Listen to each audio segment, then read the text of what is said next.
गेल्या काही दिवसांपासून महाराष्ट्र एका पाठोपाठ एक समोर येणाऱ्या धक्कादायक बातम्यांनी हादरून गेला आहे।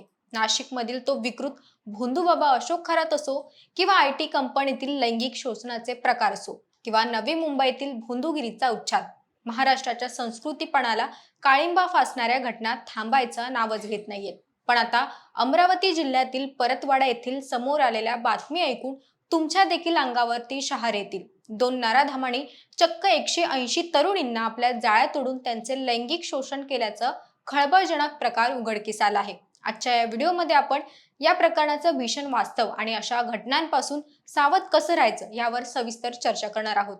नमस्कार, मी मयुरी आणि आपण पाहतात मुंबई आउटलुक। अमरावती जिल्ह्यातील परतवाडा भागात दोन मुस्लिम युवकांनी हे भयंकर कृत्य केल्याचं समोर आलं आहे। प्राथमिक माहितीनुसार अयान अहमद हा युवक गेल्या अनेक दिवसांपासून परिसरातील भोळ्या बाबड्या तरुणींना विविध आमिष दाखवून किंवा प्रेमाच्या जाळ्यात ओढून त्यांचे शारीरिक शोषण करत होता। ही संख्या केवळ एक दोन नाही तर तब्बल 100 तरुणींच्या शोषणांपर्यंत पोहोचली आहे। इतक्या मोठ्या प्रमाणावर मुलींना लक्ष केलं गेलं की कोणालाही याचा पत्ता लागला नाही। ही अत्यंत गंभीर बाब आहे।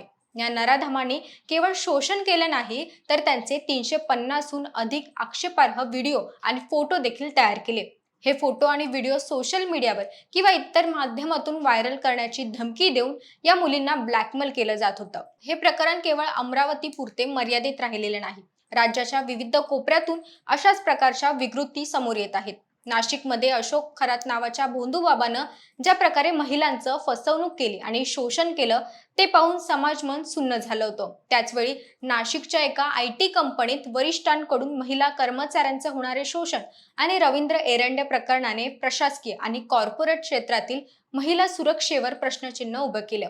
नवी मुंबईतही धर्माच्या आणि अंधश्रद्धेच्या नावाखाली महिलांना लुटलं गेलं। या सर्व घटनांची साखळी पाहिली तर असं लक्षात येतं की गुन्हेगार आता तंत्रज्ञानाचा आणि मानवी कमकुवतपणाचा गैरफायदा घेऊन महिलांना लक्ष्य करत आहेत। परतवाडा प्रकरणातील आरोपींची कार्यपद्धती अत्यंत नियोजनबद्ध होती। सुरुवातीला सोशल मीडियाच्या माध्यमातून मैत्री करणं, विश्वास संपादन करणं आणि नंतर खासगी क्षण कॅमेऱ्यात कैद करणं हा त्यांचा मुख्य मार्ग होता। एकदा हा व्हिडिओ हातात आला की पीडित मुलींना इतकं मानसिक त्रास दिला जायचा की ती बदनामीच्या भीतीने कोणाकडेही दाद मागू शकत नव्हती। 350 व्हिडिओ व्हायरल होणं म्हणजे कित्येक कुटुंबांची प्रतिष्ठा पणाला लागणं होतं। अशा विकृत लोकांमुळेच आज समाजात वावरताना मुलींना आणि त्यांच्या पालकांना भीती वाटू लागली आहे। या घटनेनंतर परतवाडा आणि संपूर्ण अमरावती जिल्ह्यात संतापाची लाट उसळली। नागरिकांकडून या नराधमांना कठोर शिक्षा देण्याची मागणी होत आहे। पोलिसांनी आता तपासाची चक्र वेगाने फिरवून यातील मुख्य सूत्रधारांना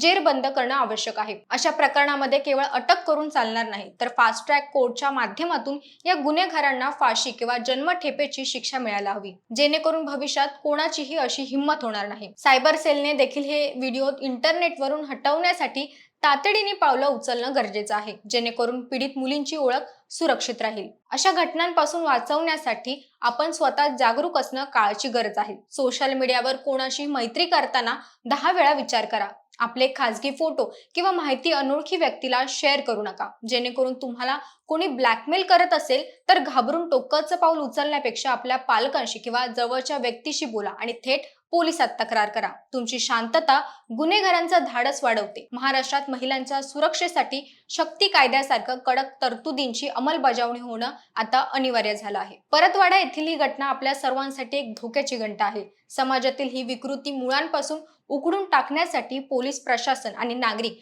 या सर्वांनी एकत्र येणं गरजेचं आहे। 180 मुलींचं आयुष्य उद्ध्वस्त करणाऱ्या त्या नराधमांना कठोर शिक्षा व्हावं ही संपूर्ण राज्याची भावना आहे।